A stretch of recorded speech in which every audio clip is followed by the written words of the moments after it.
Does everyone hear me in the back? Awesome, thanks, Steve. Anna, Jana, everyone is in from the foyer? We're good to go? Anna, Jana. Good afternoon, everybody, and welcome. My name is John Davies, BSF 99. Last 2 years in this building, first year in the other, so a bit old school, a bit new school. We have a few speeches here this afternoon, and then we've got the symbolic Worrall Burger Barbecue for everyone to partake in. And we're lucky enough to have Worrall's younger brother here, who flew over from the UK this week, who's going to start us off with telling us a little bit about Worrall and their youth together, and then after that, maybe some faces that you'll remember from past years. So, Richard Worrall, please come on up. Yep. Thank you, John.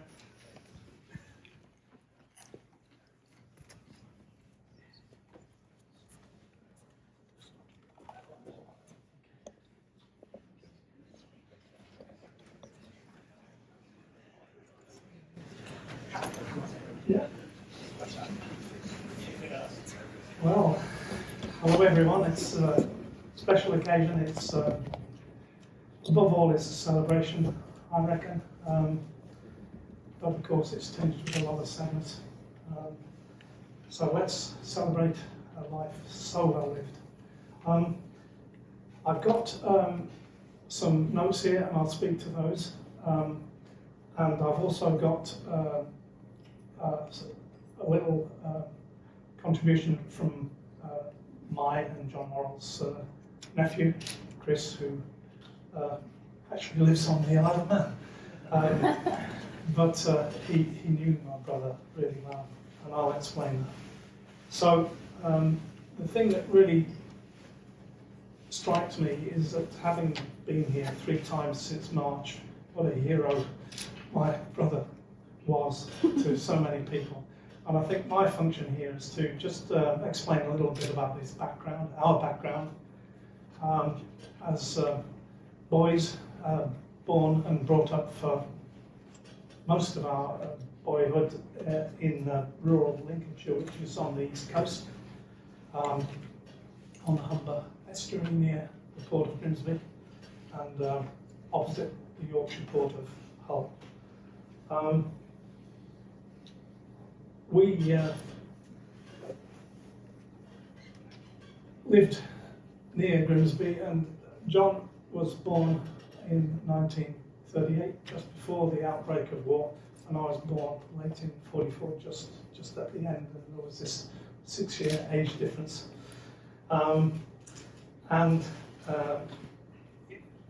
Grimsby, like so many of the east coast ports, was a target for German bombing attacks. And one of the stories I have is that our father, Jack Worrall, who'd been in the First World War, he was in what was called the Home Guard during World War II. And the story is that he hurled a chamber pot at a low-flying German raider over our back garden.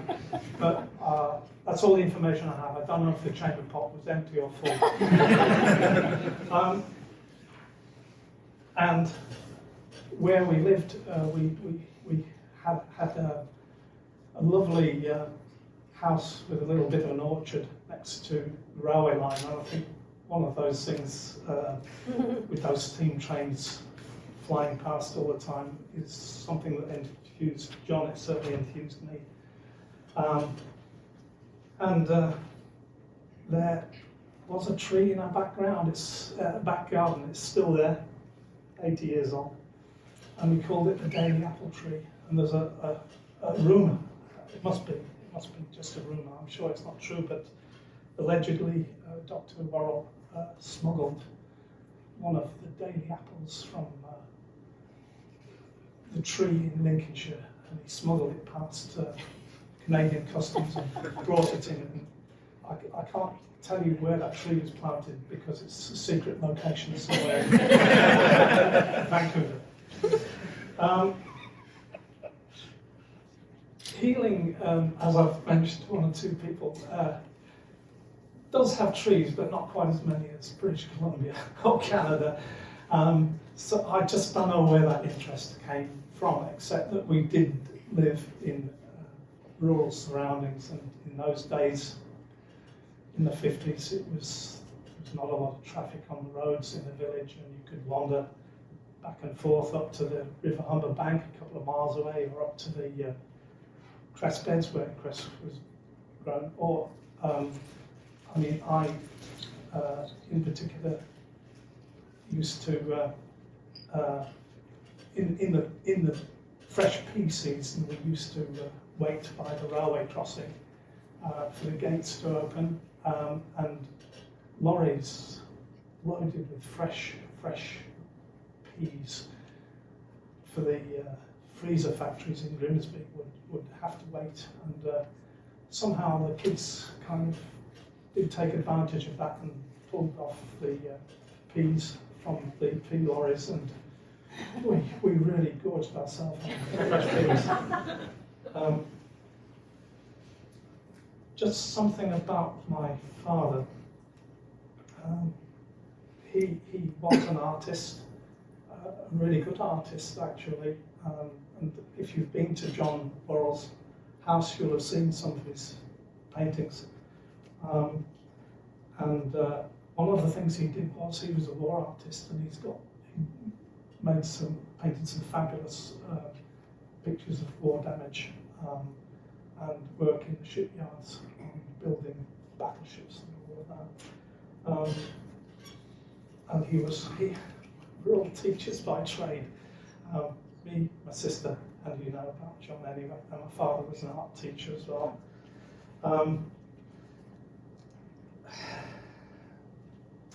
Let's see.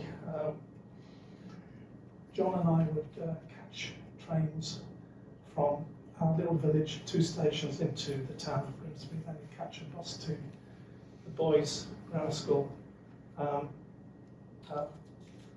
in the adjoining town, which was Cleethorpes, which was a bustling seaside town at the time. And one anecdote I get to tell people about was, when you arrive in Vancouver, people pick up on your accent straight away, and often they've got roots back in the UK, and they say, "Oh, you must be from England." And I and my partner Judith were at a bus stop when we were here in August. Yeah, and this woman started talking to us and said, "Where are you from? Where are you from?" And it turned out that we said Lincoln. She said, "Oh, I'm from there." And it's such a small world, because this woman said that she'd gone to the girls' grammar school half a mile down the road in Cleethorpes from the boys' grammar school, which my brother attended. So it's a small world, and you get that all the time as an English visitor. Just want to say something about our family background, because I don't want to say too much, but it wasn't the happiest of homes. And it may be because my father experienced horrific events in World War I, but he wasn't the best, God rest his soul. He wasn't the best of fathers, nor was he the best of husbands. And my mum left, which was something he didn't really do so much in the 1960s. And the thing about this is that John, with his difficult family background, was keen to get away. So he went to university in Newcastle on Tyne in the northeast of England, and he studied chemistry. And then,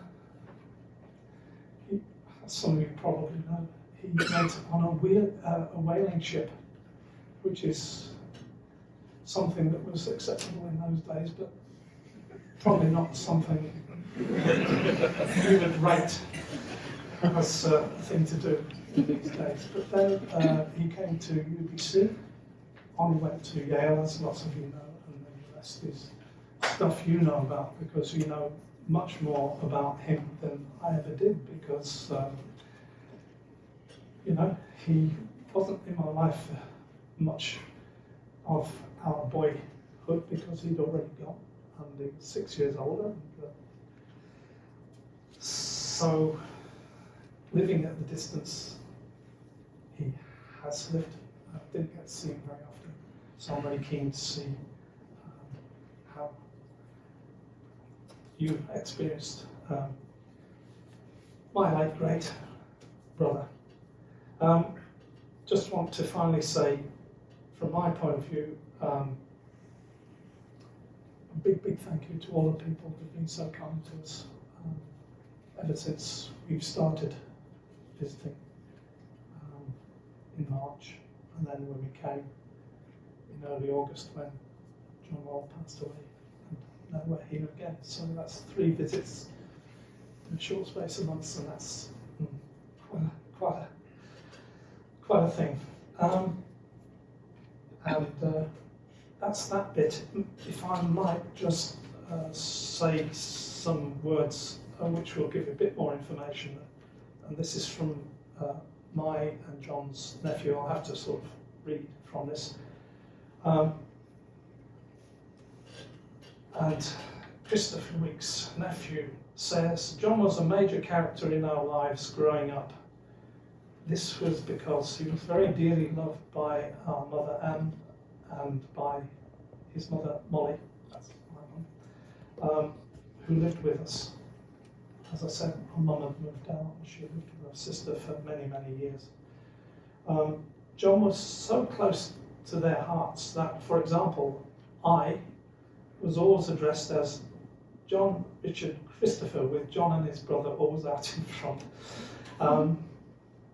During the war, Anne and John enjoyed pulling faces and riding the family pig through the orchard. I didn't get to know this pig because I think the pig was eaten before so you can understand that, food is short. Many years later, Anne would look forward to our sister, with enormous excitement to John's annual summer visits to England. This excitement was shared by my sister Alison and I. That's Christopher Weeks, not least because John made us laugh so much. Does that ring a bell? Even Pippin the Jack Russell Terrier always did an ecstatic dance when John arrived at our house, although, because he didn't like fuss, he never knew exactly when he was coming. At the end of his stay too, he would slip away unannounced.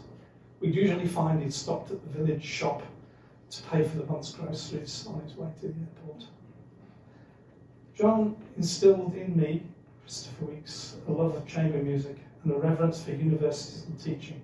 But honestly, and this might ring a bell too, the silly stuff influenced me just as strongly. John with an olive up each nostril when the grown-ups weren't looking. Or wearing seaweed for hair. Or sending Alison a booger. This is... Oh, right, okay. Sending Alison a booger in a tobacco tin for her 18th birthday. With a note from the bogeyman. There was, of course, and this is typical, isn't it? There was, of course, a gold dollar taped to the underside of the lid. And that was the birthday present for my niece Alison. So I think you would have met when she came to Vancouver previously. Signed, Christopher Weeks. Thank you, everybody. Really appreciate your patience, and I hope that filled you in on a bit of background information from rural Lincolnshire. Thank you. Thank you.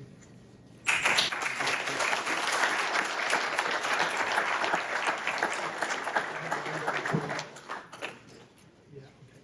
Lovely. Thanks, Richard. I can confirm that apple tree is in Vancouver. It is somewhere on Highbury Street, and if you received an apple thrown at you in one of Worrall's lectures, it was probably from that tree, all the way from England. Thanks, Richard. I'm really glad you're here because You look way more like Worrall than people tell me I look like, so I appreciate the deflection. We're 30 years apart. Steve, did you want to come down and say a couple of words, please?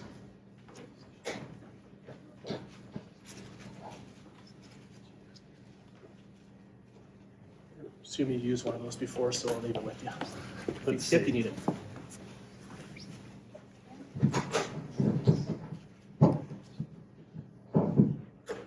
Can you hear me? Good. It is rather uncanny.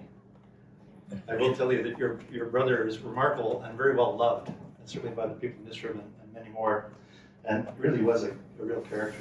I pull a few notes out here, but I was a student of Dr. Worrall's and also a colleague of him later on, so I saw several sides of him. He had many sides, as we all remember, but as a student, my wife was sitting next to me in the very first dendrology class, this cute, blonde girl. Not a lot of women at Forestry back then, some, mostly cute, but she was particularly cute. And of course, we really got to know each other on dendrology class, but also on the Mount Frosty hike and the Baker hike, lots of time.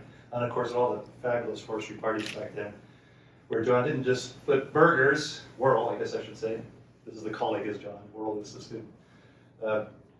He flipped burgers, but he also used his truck to help provision the parties. All the usual things that you provision a party with, but not the least of which was a lot of bamboo harvested outside the residences. Huge bamboo. Got pulled over by the campus cowboys at one point with a gigantic load of bamboo tied on the top of his truck. They had to explain where it was from and what it was for. Lab quiz. And, later on, many years later, when he and I were bringing a big tree from the atrium here, this is a big atrium, it takes a big tree, back from the UBC farm where we were growing Christmas trees with the students. Same thing, pulled over in front of the RCMP. Where are you going? Where's this from? Where are you going? Christmas tree farm, the faculty. Is it properly secured? Well, for the next 3 blocks, just good enough.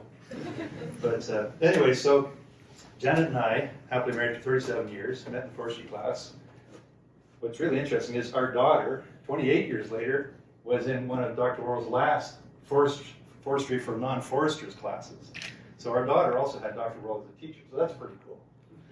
He was that kind of guy. You wanted to make sure if you had the chance, you wanted your kids, to be able to experience his approach to teaching.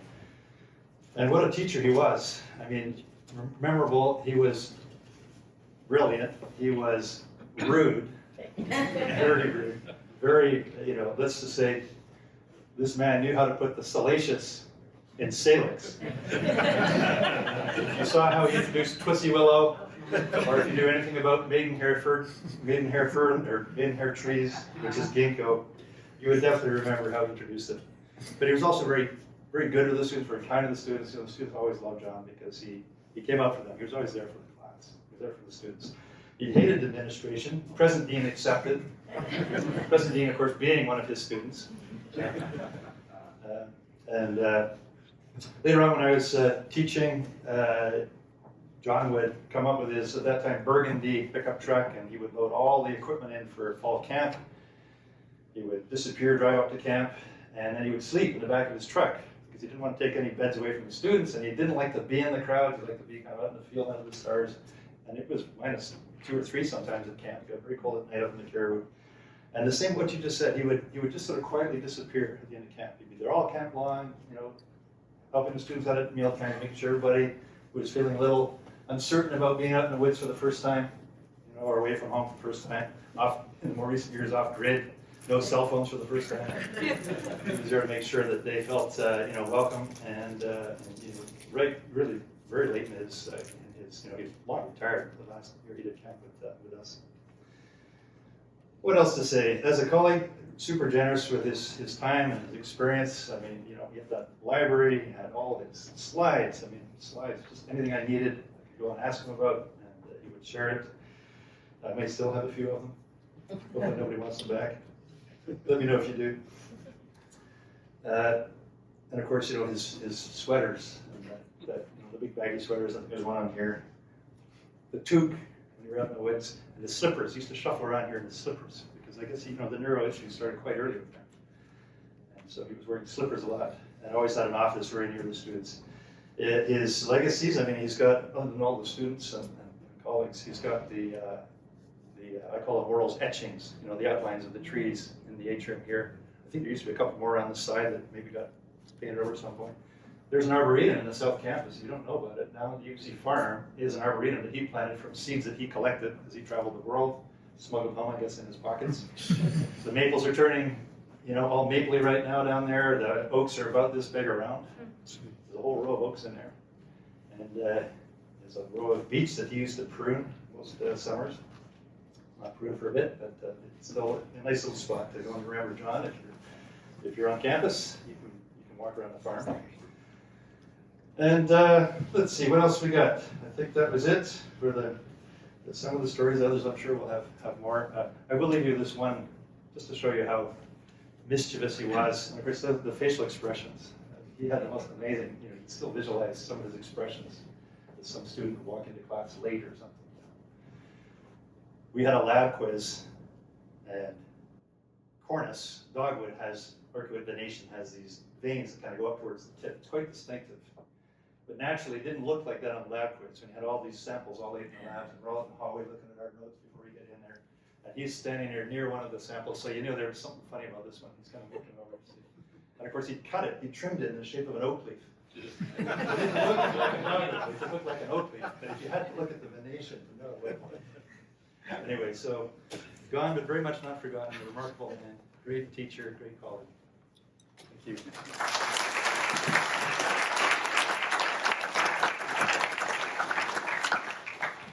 I'll just add one thing to that with regards to the etchings out in the foyer. I think that they were unauthorized and done after hours to avoid campus security.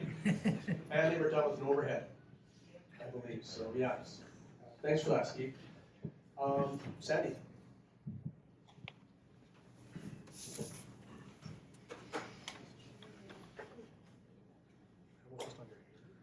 I'd like to hear, sure.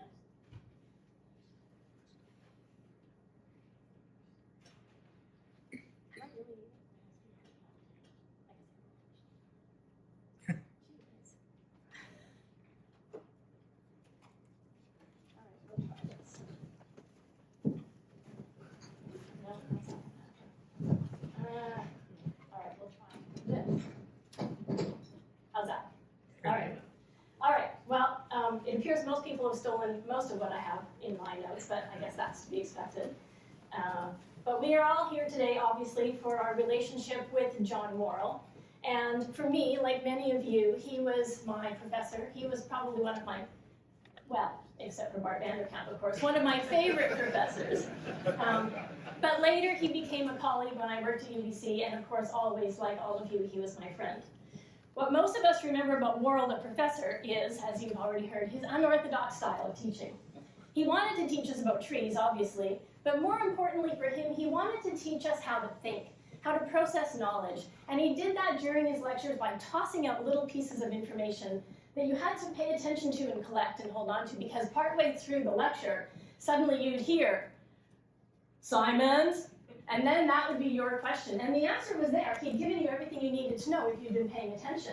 But being put on the spot like that could be very intimidating, especially in your first year of school at university. And as we've heard, John's unorthodox style also included a way to really make you think. And he used humor in that. For him, it was more important that you found your way to an answer or reasoned and thought your way through the process than it was to come up with the correct answer. The correct answer wasn't as important as the process, because that was what you're going to use as you moved out into the world and into your career. However, he also did this by being a rebel, and the shock effect was something that he loved.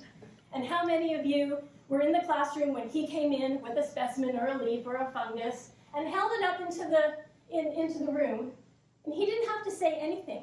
Because the naughty look that that little leaf or little fungus had, all those blanks were filled in by you and your dirty minds. John didn't have to say anything. You guys had it all figured out.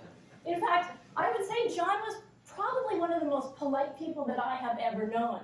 He rarely said rude words, and in fact was very much more impressed if you were able to come up with clever uses of language. Coarse and foul language didn't really impress him at all. Outside of the classroom, John continued to be a prankster, shall I say, a shit disturber. He loved that. When I worked in student services at UBC, the first week of classes, there would be this huge lineup of students down the hall outside my door. And no time to get up and have lunch or go to the bathroom or anything. And John would jump the line and come into my office with one of his infamous apples and pull a jackknife out of his pocket that had been doing I don't know what. And he would cut off slices of apple and feed me while I was helping students. Well, one day he showed up in my office with no apple. And I looked up and he says, "Do you want a jelly bean?" Oh, okay. So he blows a jelly bean out of his nose and he says, "Do you like the green ones?" And I'm like, "Ew, no."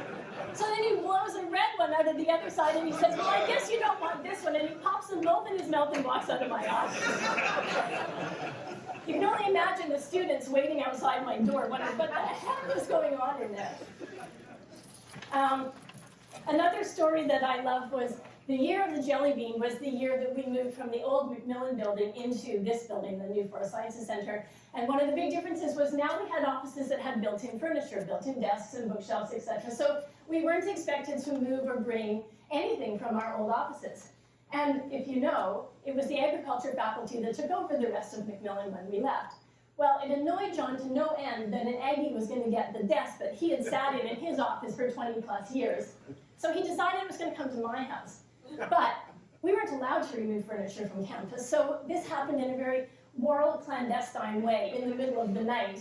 And we came in and we broke into the building and we carried this god-awful heavy oak desk out to his truck, got it all the way to my house when we realized 6 simple screws would have taken the top off of it. It would have been so much easier to move. Anyway, I sit at that desk to this day. It's where I do the tree frog news every morning, so that's pretty cool. And for John, as you've heard,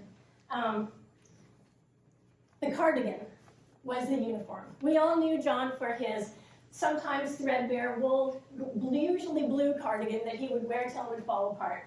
And that with his faded work pants or faded blue jeans was his unofficial uniform.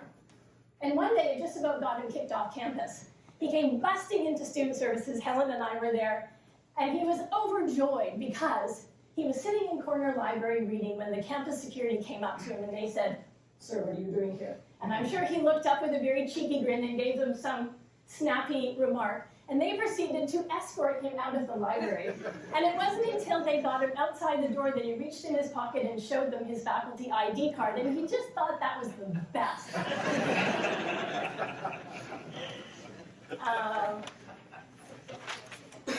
Where am I here? And of course, students were always the priority for John, more so than anything else. And he made a show of that by never missing the CIF silver ring ceremony. And for many years, he and I would go together as kind of an unofficial date. And it was always a puzzle. I'd get a voicemail that would say something like, "Are you coming? Let's take the bus." Or an email that would simply say, "I don't know where it is. Are we going?" And so I would show up at his house, and he would answer the door, often in slippers, with his tie in his hand. And he'd hand me the tie because he hated ties, which meant he didn't tie a tie. So he'd hand me his tie every year and say, "Let's tie the knot." So the other thing that John would do every year was he and I both had a love of frogs. If you know me, you know that. And so every year he would buy me the most exquisite frog calendar. And when I worked on campus, these calendars would arrive in my office in giant boxes, or boxes that had been crafted and shaped to look like something else, with about enough packing tape on them that you could move to Hong Kong and nothing would come out. And he'd watch me as I'd struggle and open this box, knowing full well what was inside. And we'd look through the calendar and ooh and ah at the frogs. And then later when I moved away from UBC, I would continue to get these calendars in the mail right up until probably just shortly before COVID. So, with that, I probably should end this with something sincere, something heartfelt, but instead I'm going to do the Worrall thing and go, Samson, how do you titillate an ocelot? Oscillate its tittle. Yes! Thank you.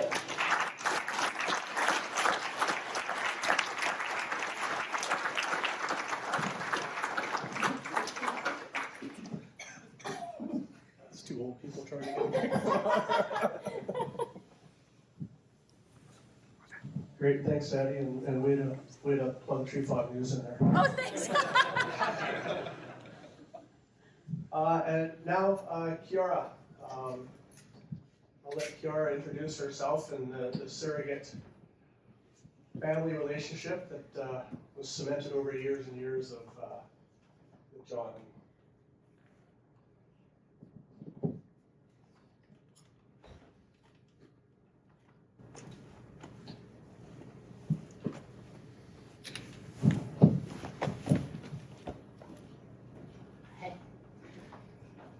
I'm not really sure I need the microphone. I think I could actually be louder, but it might be helpful.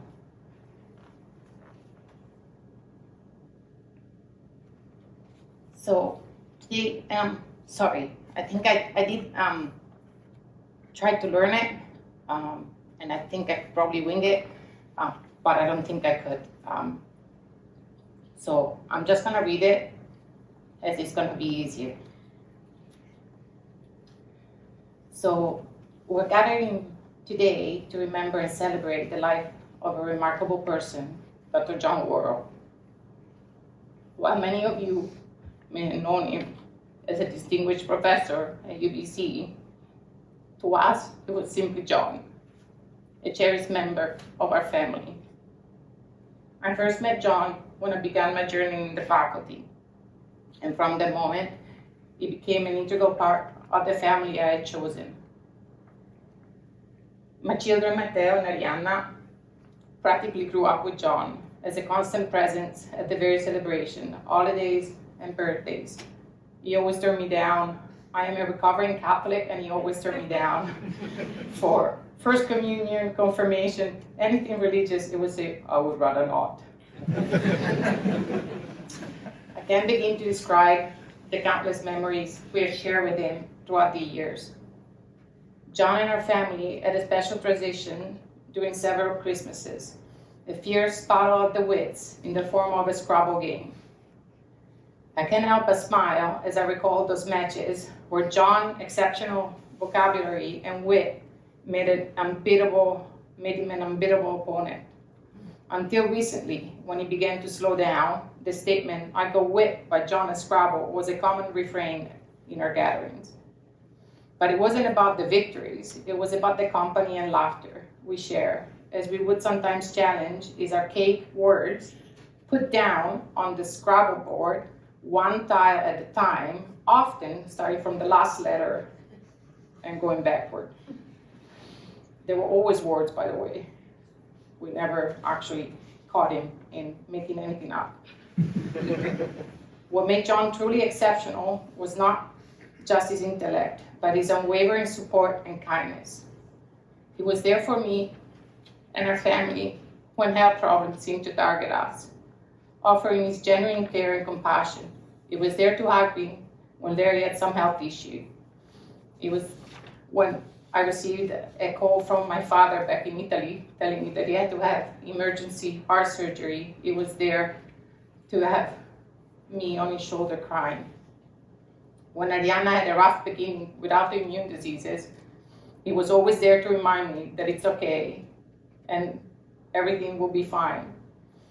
He was also there to remind me that for a teenager, Matteo, to push the limits was normal and I should stop nagging. His warm presence and pungent sense of humor during those times provided me with comfort, hope, and laughter. John touched the lives of every member of my family, making us feel like we were part of his extended family as well. He had a unique ability to connect with people, to make them feel seen and appreciated, and to share his wisdom and laughter with all of us. And let's not forget his incredibly dry and sarcastic sense of humor. I remember once, as a Christmas present, Matteo and Arianna gifted him with a broom-like vacuum cleaner that he asked for.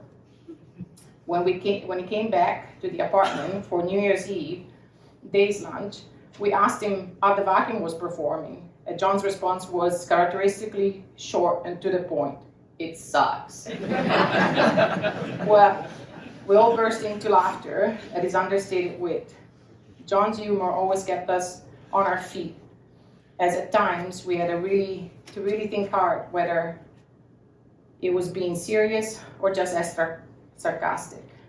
John was one of those people whose loudest laugh came through his inquisitive, piercing blue eyes and a very distinctive and understated grin. When Mateo was just a toddler, he was absolutely obsessed with John, and he would get super excited every time John spent time with us. On many Christmas Eves, when Mateo was at the EBC daycare center, John would come with me to pick him up. We would then all go to the faculty's little get-together on the last working day of the year. I can't forget the image of little Mateo waiting at the window, looking out with excitement. As soon as he spotted John, he would run to the daycare front, screaming, "My John Worrall is here!" It was a moment filled with pure joy.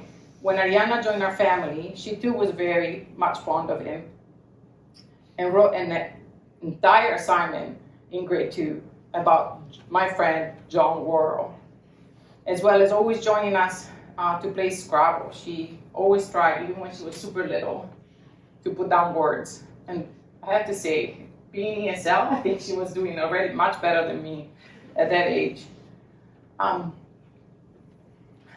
When we would go somewhere with John, until the most recent years when he had to actually sit in the front due to mobility issues, he always wanted to sit back in the back with the kids, which depending on their age would either abuse his beard, they would kind of grab it and just kind of, or show off how they could stick cheese puffs up their nostrils, or they would share silly jokes. I'm sure you all heard about the escargot joke. Certainly, it was not a quiet ride for John, but given he wanted to sit in the back, he likely did not mind. Thanks to John, our chosen family has grown and flourished. We wholeheartedly hope to continue having in our lives the people who are clearly very important to him. People like John Davis, who perhaps has yet to realize they were here to stay. We'll make sure he's always happy to see us, but perhaps even happier to see us leave. We also think John's family back in England, his sister Anne's children, Alison, his niece, and Christopher, who I didn't get to meet, but I did meet Alison when she was here last year. And it was the only time that I actually saw John cry when he told me that his sister Anne passed. And I'm sure you all can see their symbols, and I really do hope you guys are also gonna be part of my extended family, because my heart jumps every time I look at you, Richard. Today, as we bid farewell to John, we remember a man who enriched our life, a friend who brought joy to our gatherings, and a mentor whose influence extended behind the classroom. In the legacy of memories, love, laughter, growing our chosen family, we find solace and inspiration. Dr. John Worrall, or just John, our John Worrall, my John Worrall, will forever hold a special place in our hearts. I really hope that he's resting in peace among the golden arches, which I finally got to see. Carissimo John, and thank you for being a cherished friend, mentor, and part of our chosen family. We are already and will be deeply missing you. But your spirit, your laughter, and your distinctive sense of humor, I'm sure will live on in the countless life that he has touched. So, thank you for coming.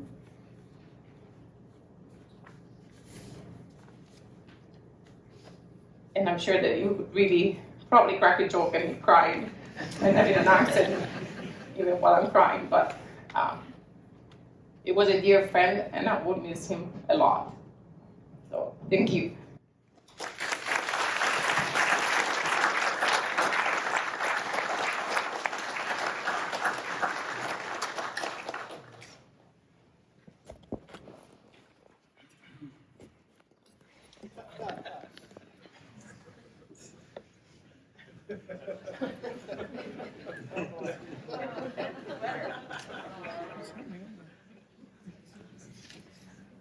Okay, maybe I don't want to be associated with that. That is fabulous.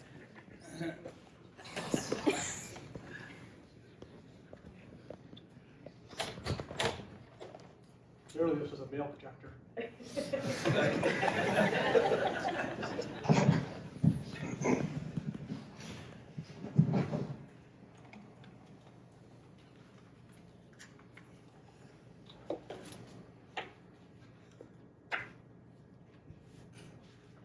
I too have to read mine, so I'm going to be a blubbering mess. But for the next 10 minutes, I'm going to take you on a trip through the life and legacy of John Worrall. Yes, 20 minutes. Because you can't rush through the life of someone so unique and with so much complexity. John Gatlin Worrall was born May 22nd, 1938, in the small hamlet of Healing, just outside of Grimsby, which is home of the Grimsby Mariners Football Club. Team Worrall couldn't give up lamenting their annual drive to the bottom of the league. And for anyone interested, they're currently sitting at the bottom third of the league with a losing record of 10 games and falling fast. Much of what I'm about to share with you of Worrall's pre-teaching years at UBC was provided to me by him over years of dragging snippets of personal information from the vault that he was. Since Worrall was not one to let the truth get in the way of a good story, we should certainly include a disclaimer on exaggeration, perhaps even misdirection on some of these details. Worrall left his Grimsley home immediately after graduating grade school to attend Newcastle University, where he studied chemistry. Upon graduation, he was hired as a chemist on a whaling ship headed to the Antarctic and eventually the eastern seaboard of the United States. He was to debark in Boston before heading to UBC, where he had been accepted into the Department of Forestry and where he would eventually lay down a legacy of teaching, delighting, and torturing the future foresters of BC. Now, according to Worrall, note earlier disclaimer, he had plans to bike across Canada to Vancouver and sent his trunk of personal belongings ahead via train. However, not far into this trip, he stopped at a bar. Shortly thereafter, he abandoned his bike and instead took the train. Arriving at UBC, Worrall spent the next 4 years on these hallowed grounds, not yet rattling the cages of authority that we know of, but doing well enough in school to secure full scholarships to Yale to undertake his master's. After graduating UBC in 1963, he was once again off across country by train, a mode of transport that he loved. Not much is known of Worrall's time at Yale. Apparently, he played a lot of handball, tennis, ping pong, and did well enough to proceed on to a PhD. Worrall told me the story of his job interview with UBC over the phone. It was for revamping and teaching the dendrology course. He secured the position, and history and a legacy were soon to be made. And from here is where we can lend more truth to the story, because we've all watched it unfold.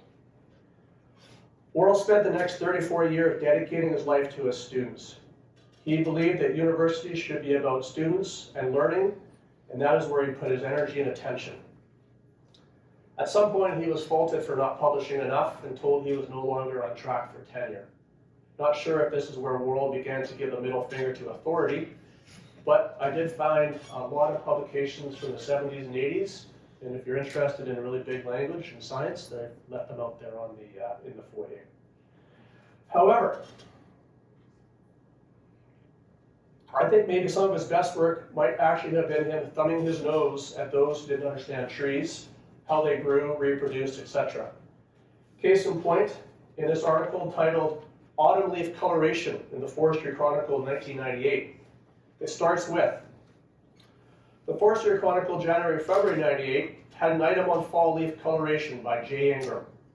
It was fine up to a point, but was incomplete and erroneous in parts. Why didn't you ask a credible forest scientist, if that's not an oxymoron,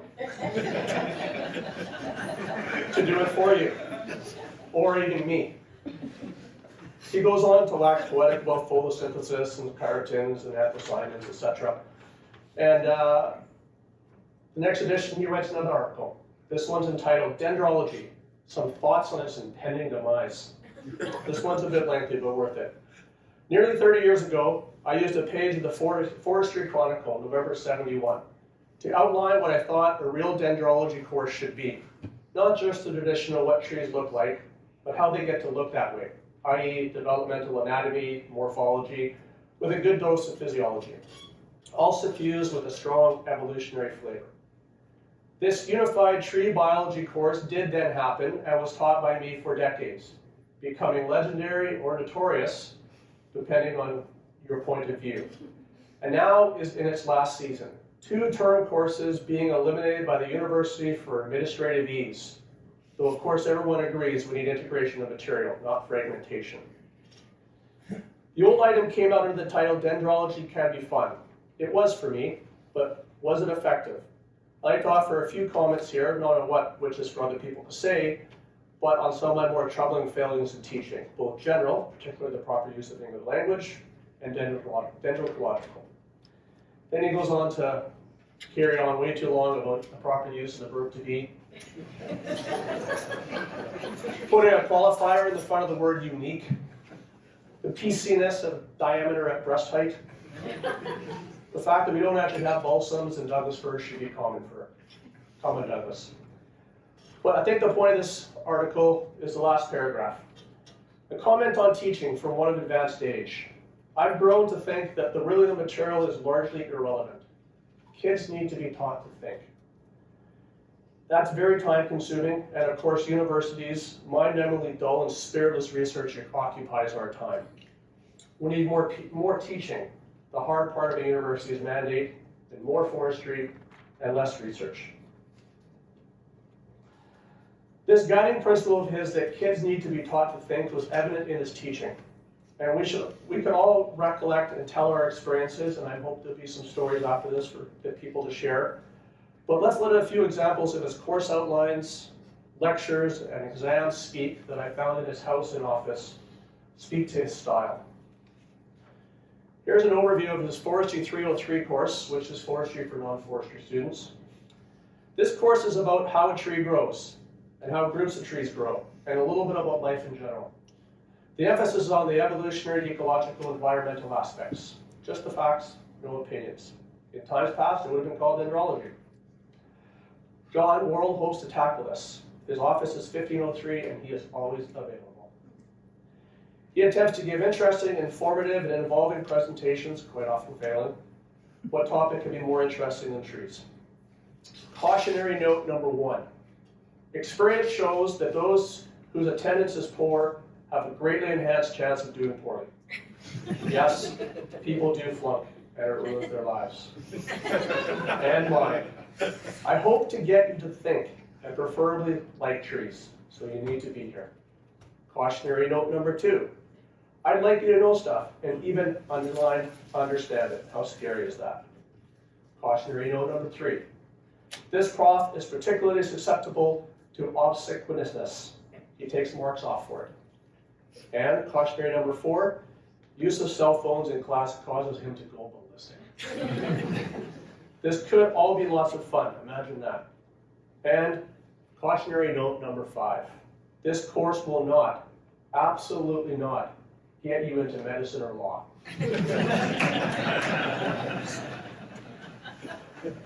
Despite Worrall teaching the same material for 34 years, I found when I was going through his office in his house that he rewrote every single lecture for every single year on full scrap paper.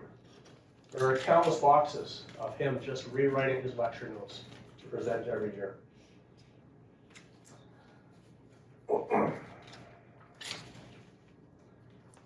Now let's look at his exams. So Worrall's examination style and a sample of some of the bizarre questions, and take a trip down memory lane, or nightmare lane, depending on how well you did. Some might remember the tree exam, all typed out on a typewriter. This is from the 90s, typed out on a typewriter in the shape of a Christmas tree. I remember him saying that he wished that he had used the white background so he could have used whiteout with all the mistakes that he made, but he thought the green was more festive. Examination from 2007. Imagine sex in trees has been banned. What sort of tree species might take over? particularly in the interior, what hardwood would kick ass?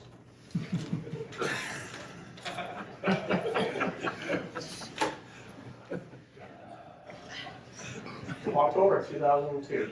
I spent my whole home improvement budget on daffodil bulbs for the Forest Sciences building in the atrium. I've just planted them in those planters that are on both sides of the stairs leading up to the upper level. How wonderful do you expect the floral display to be come April?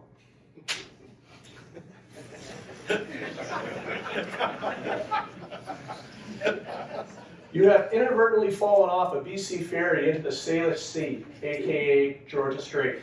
A common Douglas and a western hemlock log float by. Which might be the better of the two to cling to, at least if you're not ready to end it all, and why?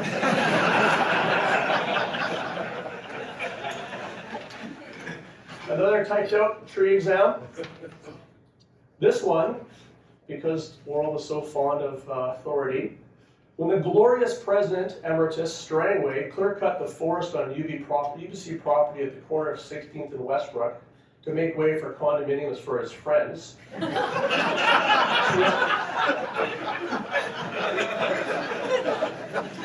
He only felled trees up to the boundary, but the folks on the other side sued for damages caused anyways. What were these damages and how might they have been avoided or at least lessened? Steve, maybe you can help us with that. And student evaluations. Very entertaining and knowledgeable instructor. Makes learning in class fun and enjoyable. The midterm, however, was something different than what I expected. WTF.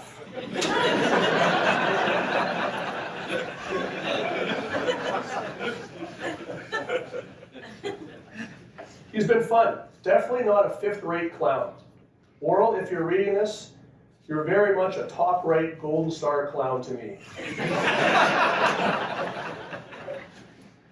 Great teacher, excessively eccentric, makes trees interesting. Give this man an award or just don't fire him. This class lacks structure to the point where we are perpetually lost and I don't feel I am accomplishing much with my time.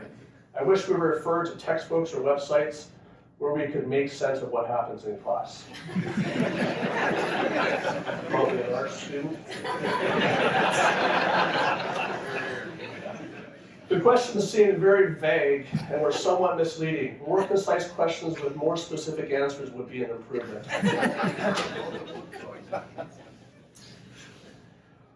Worrall is one of the best profs I have encountered at UBC. He is an example of why mandatory retirement is for wankers.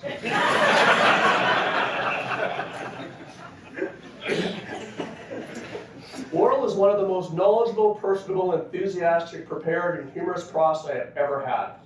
His style is excellent, and I would wholeheartedly recommend the university acknowledge his dedication in the appropriate manner. He is extremely conscious of appropriate humor. His sense of humor is never racist or sexist. What class? My dad never came to class. I enjoyed the use of slides. It kept boring material exciting. Worrall is a very good prof. He should not only be rehired, but promoted to a dean's position. Can you imagine that? Moving on to Worrall as a person. There really wasn't anything that Worrall wouldn't do for his students. Over the decades, he provided short and long-term accommodation at his house, lent money when he learned of students' hardships, took kids on countless trips to California, Washington State, Mount Frosty, often picking up many of the expenses himself. He was the epitome of kindness, and I was soon to learn this when I enrolled at UBC. And here is where I'd like to tell my personal story about Worrall and the growth of our relationship, because I believe it truly brings to light who he was outside the classroom. Like many, I first encountered Worrall as he slowly sauntered down towards the front of lecture hall in the Macmillan building, where he placed his full scrap paper on the bench, turned towards the front row and looked out at the students to quietly and ominously welcome us with, "So, this is dendrology, in case you were in the wrong class, and many of you are going to fail. Thus begun our time at UBC. I next met him as he was walking up the stairs to the Roots Cafe in the old building with Helen Sampson. I was walking down the left side of the stairs for some reason, and he approached me walking up the stairs and he said, "Davies, in this country we walk and drive on the right-hand side." I apologized, and then he asked, "Tell me, Davies, do you play crib?" I responded that I did, and he invited me back to his office for a game when I had a break. As I continued on the stairs, I had two thoughts. How did this professor know my name already? And did he just hit on me?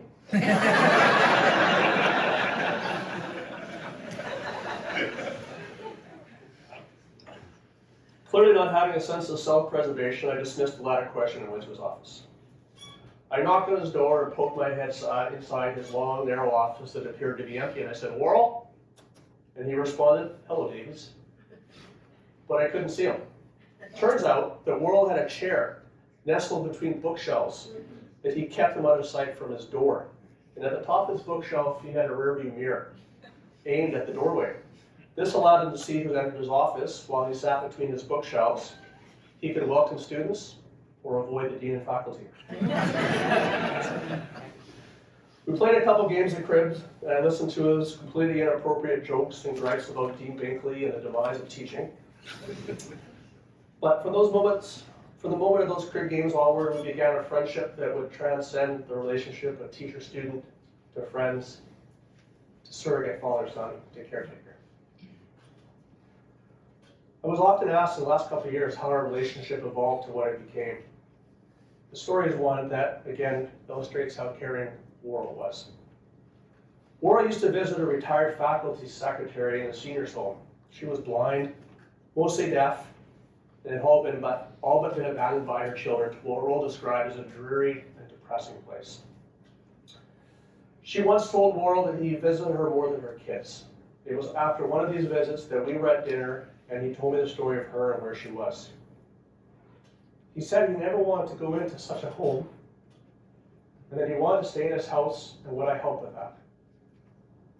I promised him that I would do everything I could to help him stay in the home, as long as he could. And when that wasn't possible, he would come and live with me.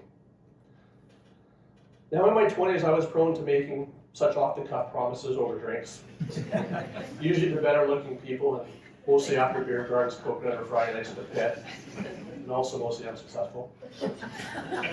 Never did I think this promise would take me down a path to where we ended up. This was a promise that would change my life and remove our relationship closer. Fast forward past my graduation, Worrall and I kept in touch. I would call him, drop in when I was in Vancouver, and he would often visit me spontaneous in the Okanagan. Prior to cementing himself into Kiara's family, he would come out with my parents for dinner at Christmas and other holidays. We had become very good friends. It wasn't until late 2016 that Kiara and I learned from his niece Allison that he was taking medication for Parkinson's, which he had been doing for some time but kept to himself. I assume this is probably because Worrall never took from anyone, never wanted to be a bother or to be a burden to anyone. Over time, as his mobility and abilities decreased, Kiara and I attended doctor's appointments with them, became more involved with helping him with household chores, shopping, etc. In the fall of 2018, Worrall's sister passed away, and he and I flew over to the UK to her funeral. It was during this trip that we began what would become numerous hospital visits where Worrall's humor would continue to know no bounds. We spent 10 days in the Manchester hospital where Worrall underwent a barrage of tests, and I slept in a chair next to his bed.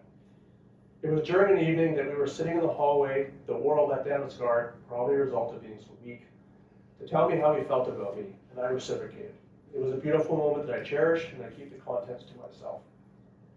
However, this seemingly beautiful moment was followed by a walk down the hall for some exercise, where he stopped at the reception desk at the entrance and asked the nurse to call the police, pointing at me and stating, "This man is following me and won't let me leave the hospital."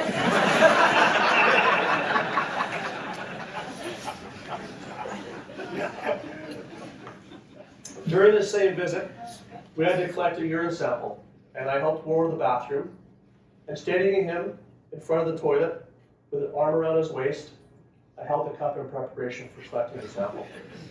As Worrall began to leave himself, I quickly set the cup into position. At this time, Worrall quickly turned to the right, peeing all over my hand and my arm, all the while side smirking at me.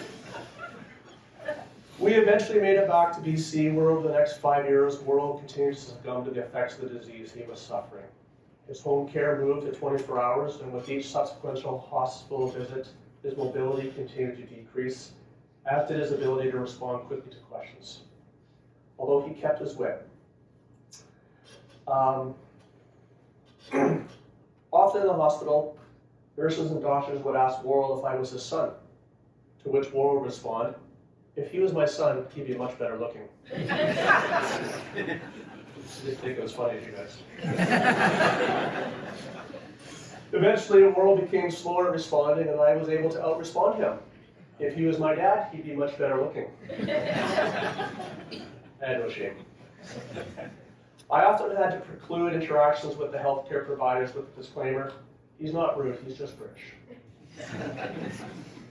As full as these last 7 years have been, the increasing hospital stays, time for caring for him in his home, us sitting in the garden, our short walks and eventual wheelchair rolls through the neighborhood brought us closer than I am with my own father.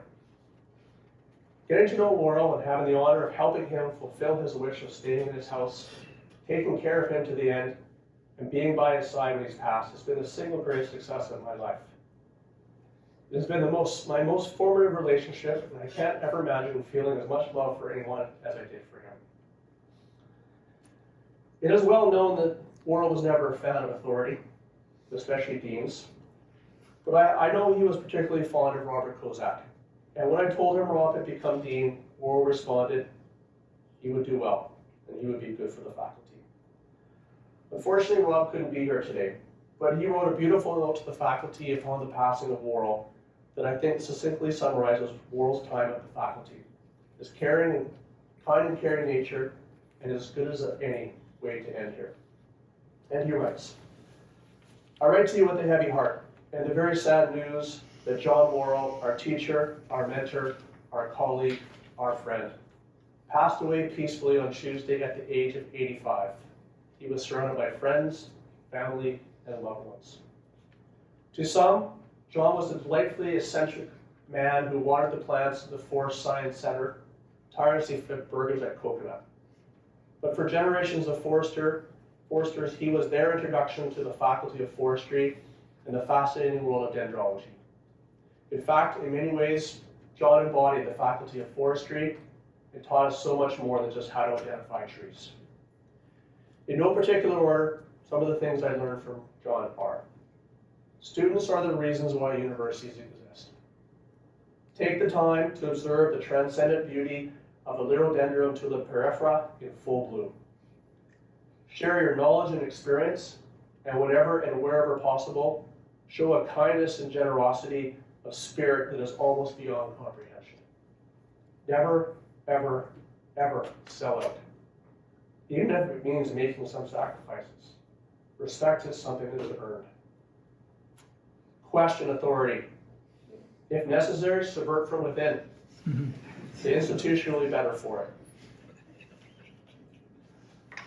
Those are some of Rod's memories. I just thought if we want to take a moment here and everyone could just go back to the memory banks and have a quick thought of something that will end up meaningful for you.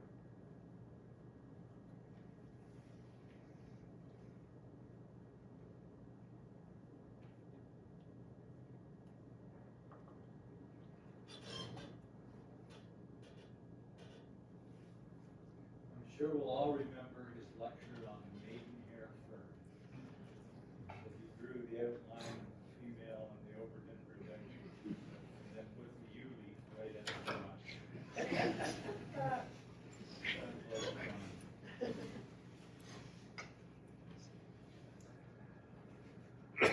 And finally, there will never be another like Worrall. The mold was thrown away when they made that man. You will be missed, Worrall. May you rest in peace. Thank you for your selflessness, kindness, and all you did for us.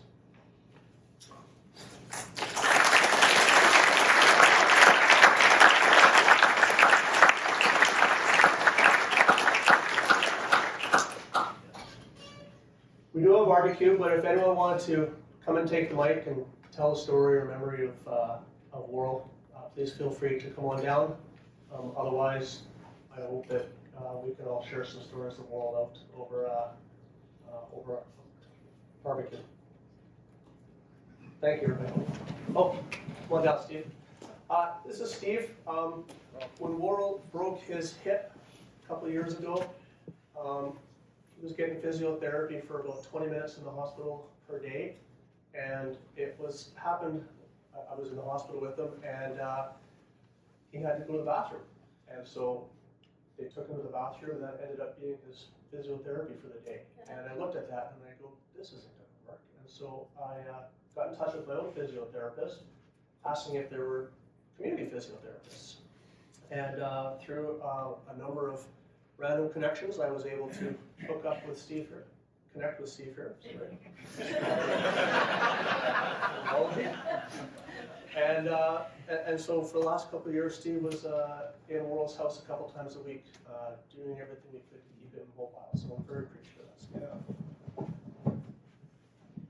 that. So I just want one short thing, I used to take John outside where he really belonged, and we walk around the neighborhood, and we'd walk up and down the hills, and we'd stop along the ways, and oftentimes there'd be gardens there, and he'd just stop and look at the flowers, and he'd say, that's beautiful, that's beautiful. Anyway, one day we were walking around, there was this, those low-growing Japanese maple trees.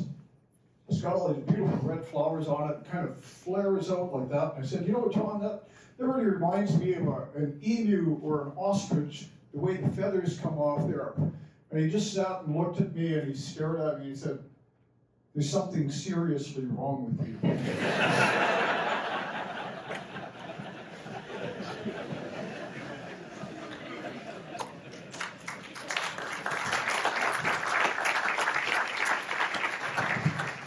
Thanks for that, Steve, and thanks for everything you were able to do for Worrall.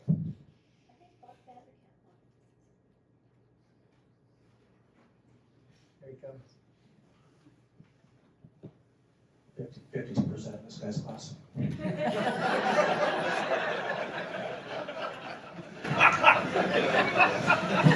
Good job. It's not medicine or law. Well, I say two short stories. The one is the day I met John first time. We both started here in '61, and we were together in the plant physiology class of Jim Wirt. And of course, I being a V and he being a W, we were lab partners.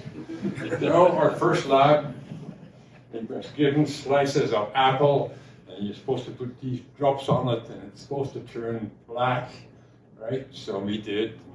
Then we threw the apple in the middle, but not John. He popped it in his mouth. I knew we had something special there.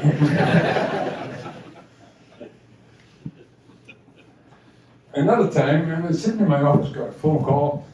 The fellow said, I'm trying to find somebody in the faculty.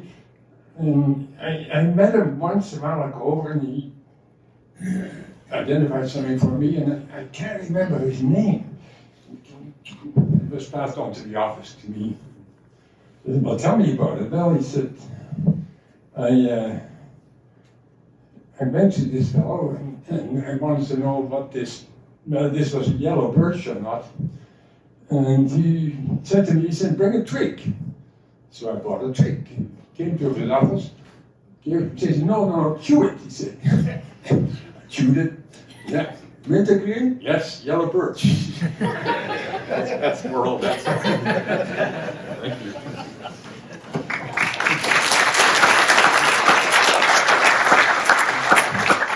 And it's truly been a privilege. We started together. He finished a year early. He did it in 3 years because he had a degree.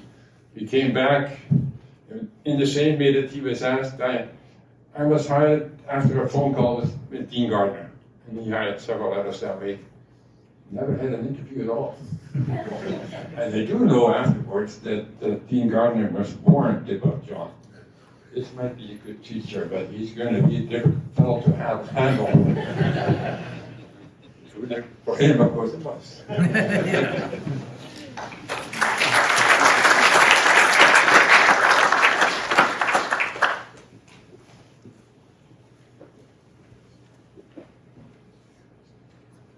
make it down here after a beer. Do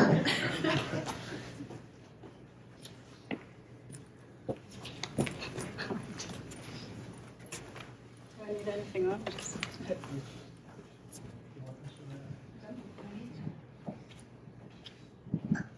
Hi everyone, I'm Annie Kimmins for anyone that doesn't know me.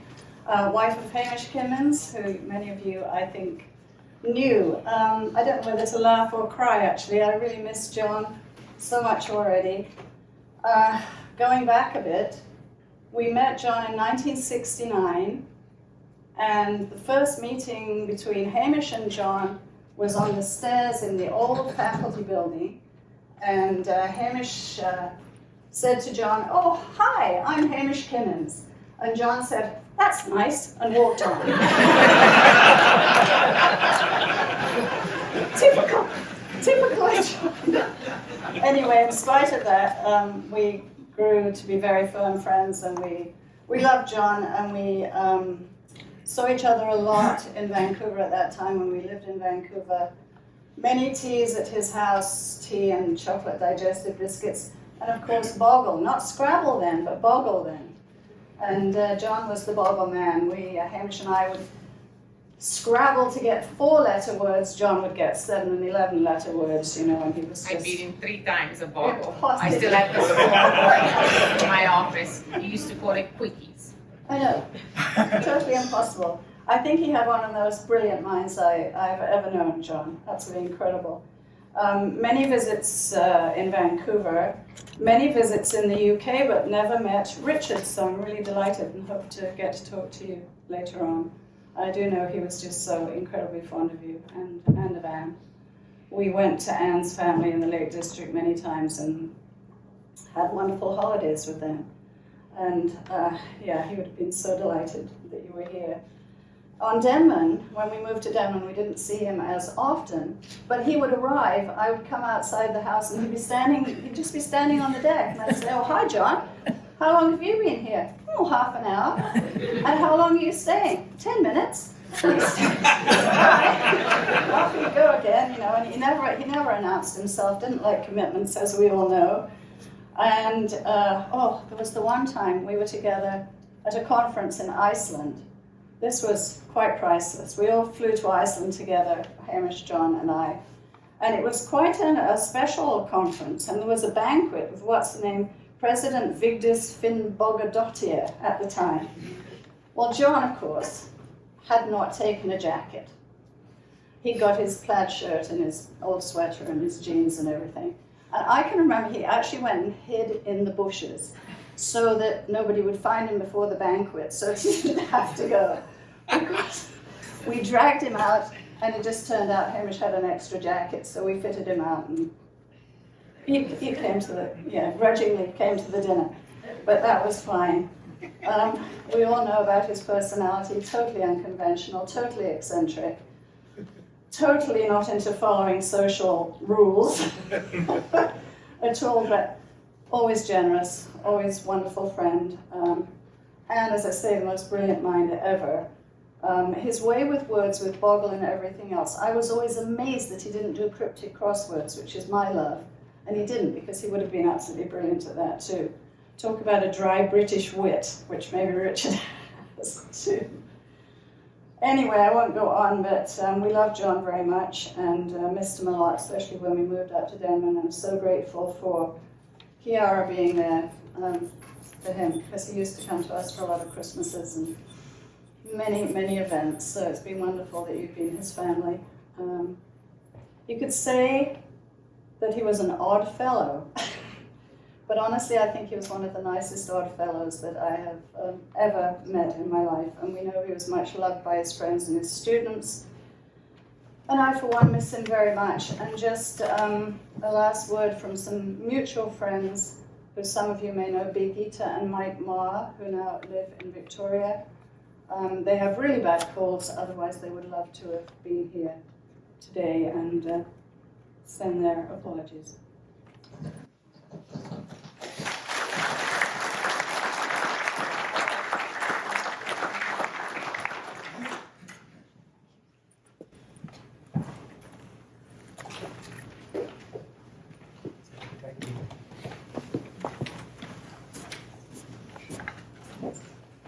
Hi, I'm Scott. This is Luke. We actually were never taught by Worrall. We were a bit late to the game and arrived after he retired. And I hope this kind of adds some context for the silver hairs in the audience. So when I got to Forestry, I didn't really know what I wanted to do for an undergrad. And I had one class in Forestry, an Intro to Conservation, and I came into this beautiful building and saw the trees and this hermity old man watering them, and wondered who was that. And then I ended up joining the faculty, and then finally got to meet Worrall one-on-one when a friend who was in the FUS asked me to help make sure that Worrall didn't give anyone salmonella from undercooking a burger. Within a few minutes, Worrall had me tricked and convinced that we should give everybody salmonella. Our friendship continued to grow through playing crib and a lot of ping pong. And eventually, after 2 years, after I came back from a semester in Haida, he asked me if I wanted to live at his place and pitch in rent-free and just do the occasional chore. And similar to you, John, I kind of wondered, oh, is he hitting on me? Chores weren't exactly what I expected. I wasn't trimming hedges or anything like that. He had us instead trapping eastern gray squirrels. make room for the indigenous red squirrels. I think back a lot, like we, obviously the coconut t-shirts with Worrall's face on them and everything. And he wasn't teaching, but he was still around and he was still impacting lives the way a real teacher does. He gave a presentation one time in this room on his whaling career, and it was to a majority of conservation students, and he delighted in showing them the graphic nature of whaling. And he explained later on over a game of crib when we were living together how that was done you don't hide anything from it, and everyone has to learn to accept everything as it is, even the ugly bits. I think that alongside some deep conversations about his love of Ayn Rand showed me that he really liked to think and encourage others to do the same. We eventually made another ping pong tournament. As we all know, there's the John Worrall Cup, the Worrall Cup for singles. There's no other name we could pick other than the John Worrall Cup. And yeah, keeping in touch with Worrall after graduating he was still, years into Parkinson's and getting older, he was still wittier and would always be quicker and still made me laugh for days afterwards. I'd be greatly missed, and here's one of Worrall's other roommates, Luke.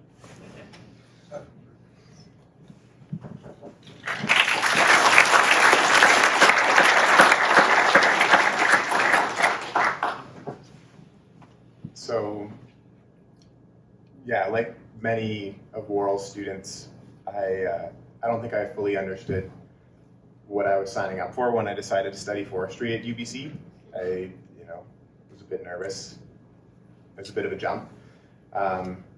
And one day, walking in front of the computer lab wearing a Hudson's Bay Company toque, I received a little tap on the shoulder and turned around, and there was Worrall standing with a matching toque on, and he whispered something to me very quietly in his voice, and I think it was slightly edgy along the lines that maybe neither of us should be wearing these toques, but happy to see the solidarity and something else.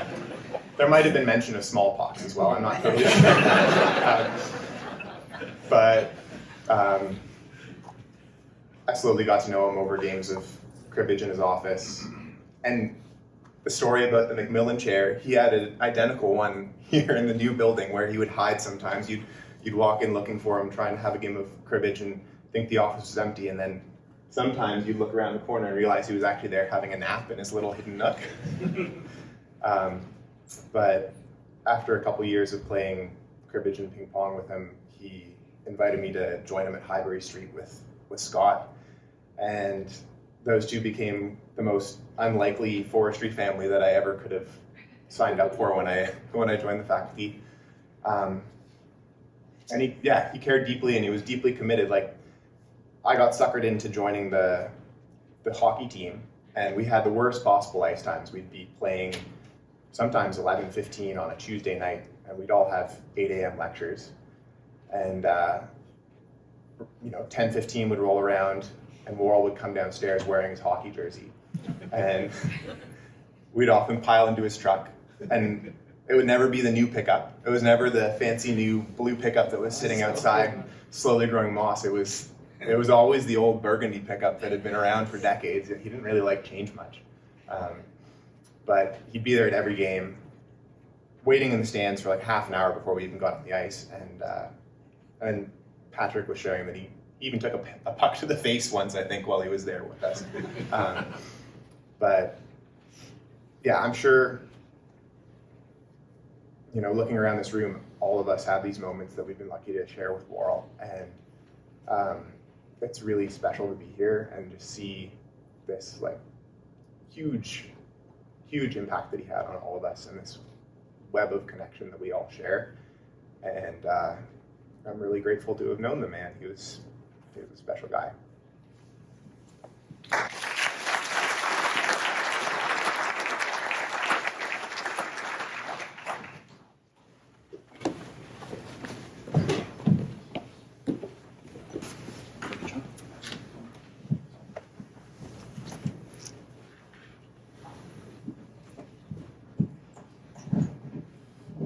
I'm just going to hold it. Thanks, Scott and Luke. There's a lot to say about Worrall. He taught me ping pong when I was in my first year here. I was the last student, I think, that lived with him before he went on, or had a full-time living system with him. His nook naps were infamous. Like, you'd look into his office and he'd always be asleep there. When I started living with him, he got me to tie his tie for him, and it had D-O-M written all over it. And I asked him, what did Dom mean? It meant dirty old man. I asked him actually why he came to UBC, so I just thought I might share. It was two reasons. One, he didn't like dead whales. Fair enough. And two, there were no women. I don't know if that's why he came here, but it was a very funny anecdote. And he loved his guerrilla gardening. There are a bunch of trees all throughout campus that he would go sneak around and plant in the middle of the night, because it was before they GPS tracked every tree. And he'd walk with me through campus and point out all the different ones that he had planted. He was very pleased with greening up the campus. I think I had the distinction of taking him to his last hockey game, which was at 11:15 on a Tuesday. So, he'd tell me stories about how he'd have students that used to go into his little woodshed and smoke weed, and he'd laugh at them a little bit because I guess they didn't know that at one point he might have grown some stuff in his backyard. One thing that always struck me was all the visitors. It was incredible. Like, every single week there'd be people that were just knocking on the door, coming in to say hello to Worrall, because you couldn't reach him by the phone, and he didn't respond to emails, so everyone knew you'd just show up to his place and talk to him. And the things I really remember him for are playing Jeopardy. We played Jeopardy every Sunday. Like, we'd have dinner together, and the music, like the Chopin and all of his classical music. We listened to classical music for like an hour after Jeopardy, and in Crib, of course. Yeah. So thank you very much.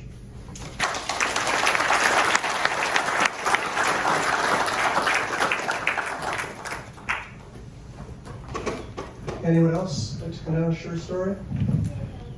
Anyone? Anyone else? Just punch him out there like that. Hi everyone, my name is Helen Sampson. I had the privilege of being a student of John's. I don't know what year, I've been saying BSF 99. I was actually conservation, but I don't know. 93. 93, oh my God, was it? Okay, 93. So we were in his dendrology class. After that, I became his teaching assistant for 2 years, and then after that I was coordinator of student services, so I have the privilege of being a student, working for him and working with him. And I remember when I was a student, he taught me how to think. I studied so hard for the first midterm. I was 29 when I went back to school. I futzed around for a whole bunch of years and finally at 29 decided to go back to school. I just was gonna work really hard at it. I quit my job and I'm studying. I memorized everything, and his test threw me for a loop. How much will a willow grow in one season? Well, how the hell would I know that, for God's sake, you know? Not even thinking about being indeterminate growth or anything like that. The questions just blew me. If you're an alien and you come to Earth and you find only a seed, how will you make it grow? I don't know what kind of seed it is. How am I gonna know that? So, oh my God, the questions are still stuck in my head. I remember leaving the test, phoning my mom. Oh my God, Mom, it's so hard at university. You have no idea. And I went back a couple of days later. He marked the test like in 24 hours. He'd spread them all across the front of the room. Do you remember that, on the floor? And you would go pull it out. It's alphabetical. And I saw 57%. And then what shocked me is underneath he wrote, but Driscoll, ... Like, what happened to you? And I went and talked to him and he said, you're not thinking, you're not, you know, so he was the one that really helped me understand how to look at material differently, how to learn, incorporate things that I knew. It was amazing. So I ended up doing reasonably well in the class, and he very kindly hired me as a teaching assistant afterwards. And I remember one incident, I'd taken a bunch of students down to the longhouse. And there's so many trees down there, because if you remember, it used to be an arboretum. And most of the trees were up above most of our heads. So I had a couple of students jump up and grab some branches and then bring them down. So, because of course we had to study the veins and the scales and the branches and all that sort of stuff.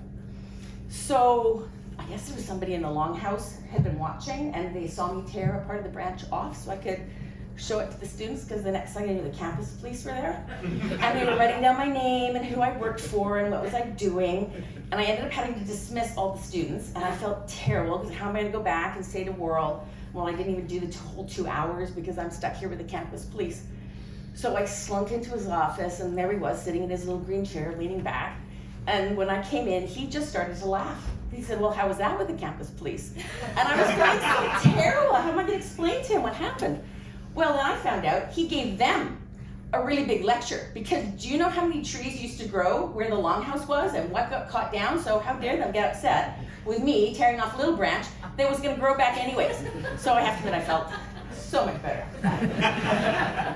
And when I worked in the faculty, and he became a really good friend, when he used to go back home to England, he used to come back with these dairy milk chocolate bars, because he knew I loved chocolate, and they were big. They were like this. 1 pounders anyways. And he used to hide them all through my office. So one day I'd be going through the filing and there'd be a chocolate bar. And then a couple of weeks later I would go through something else, there would be another chocolate bar. Kept me going for months. It was absolutely brilliant. And the thing that I hold most dear in my heart is 1 year I lost my mother and my brother within 3 months of each other. And it was a devastating time for me. And when I came back to work, he was waiting for me outside my door and gave me just the best hug. And he didn't say a word, he just hugged me. And then in John fashion, he just walked away. But I knew how deeply he cared and was concerned for me. So he was just such a kind soul.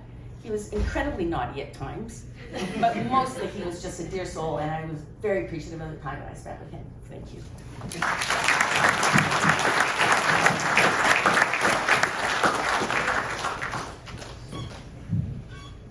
Maybe the last one person, and then if you guys want to join out, the bar is going to close at 3:30. There's a limit on the license. My name is Evan Stewart, and I was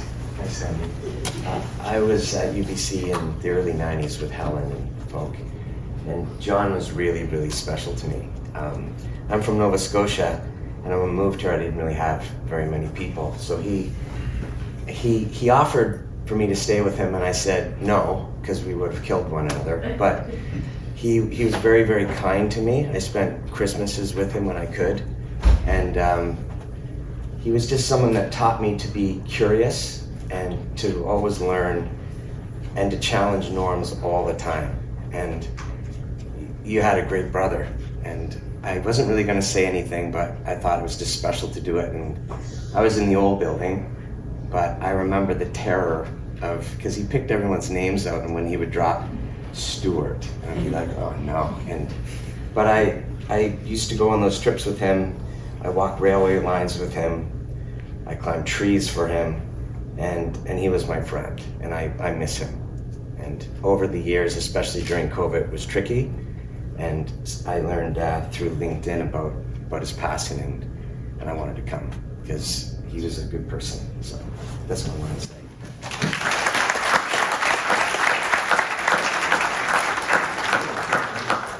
Okay, thank you, everybody. Those are some great stories. I hope we can share some more out in the foyer.